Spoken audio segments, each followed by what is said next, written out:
Sponsored by TGI Fridays. Choose two meats plus two sides for only $14.99. So yesterday, we fell victim to the newest Snapchat baby face filter. And Nick, you're adorable. Thank you. The NFL on Fox team followed suit, posting this picture of Michael Strahan, Jimmy great. Johnson, Terry Bradshaw, Jake Glazer, Howie Long, and Kurt Menefee, all with the baby face phenomenal filter. This is on our big screens behind us. It made Jenna, I don't know if you heard at the very beginning of the Coca-Cola 600 read, audibly gasp when she saw.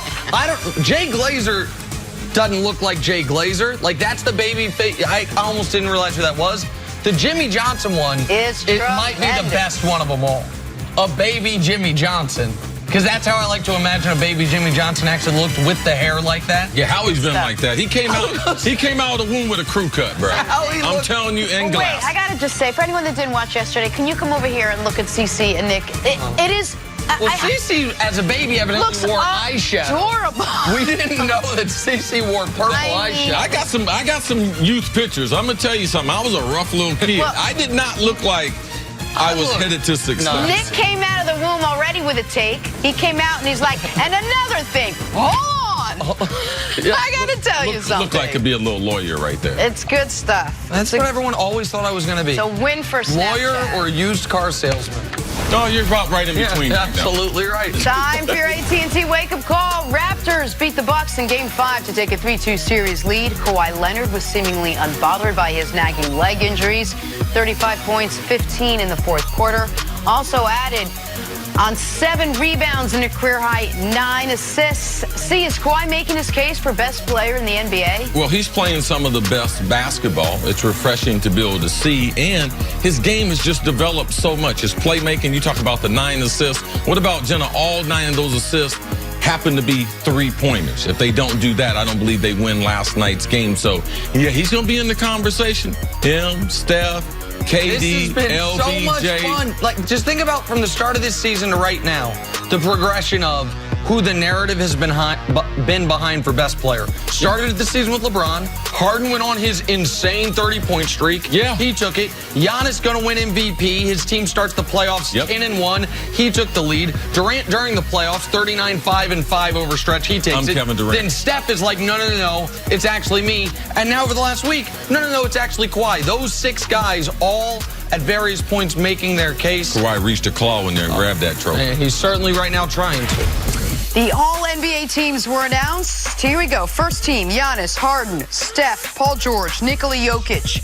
The second team, Joel Embiid, KD, Dame Lillard, Kawhi, and Kyrie. And third team, Russell Westbrook, Blake Griffin, Rudy Gobert, Kemba Walker, and LeBron James. LeBron, by the way, his 11-year run on the first team comes to an end. Notably absent from all 3 teams, Klay Thompson. Nick, did they get this right? NBA media did an exceptional job with this. There was going to be Beal, Kimba, Klay. 2 of those 3 were going to be odd man out. It ended up being Beal and Klay. And then at the forward spot, LaMarcus Aldridge, you could make a case for him. It was going to be a tough case. You're going to have to leave off either Blake or LeBron. LeBron, his streak does get snapped. He does, however, tie Kareem and Kobe for the most overall All-NBA selections. I've been campaigning for a vote, see? I don't know whose vote they're going to take away because the folks who did this did a great job on this. Well, try to be a little bit nicer, but yeah, you're right. LeBron streak 11 straight first team. An amazing streak was broken, but they did get it right. Those guys at the bottom, especially as far as the guards, Kimba, and we talk about Bradley Beal.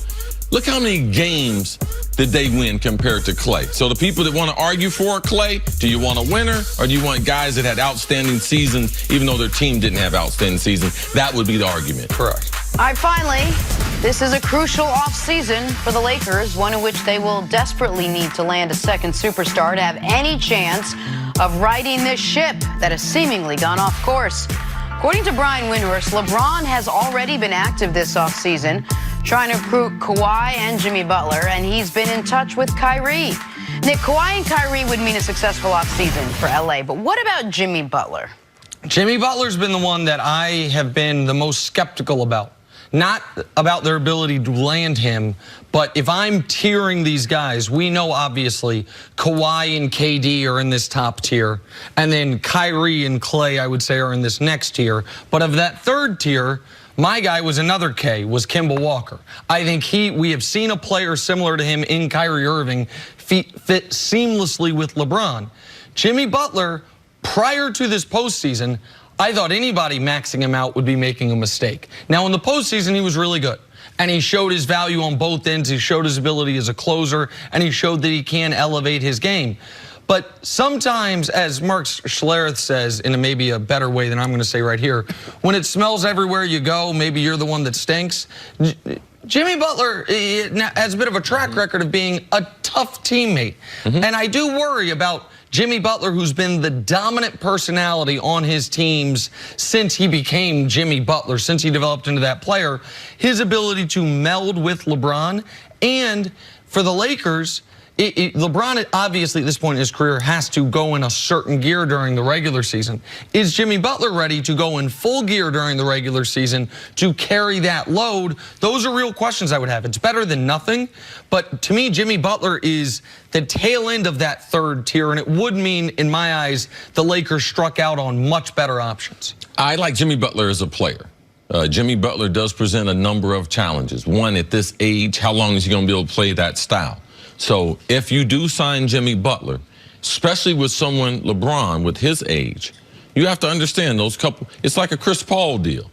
Those last couple years of them contracts, you're not going to be getting the value on your dollar for the type of player that you signed. And when Magic Johnson and them a couple years ago started clearing up all this salary cap space, and it was like legitimately they visualized getting LeBron James and someone else.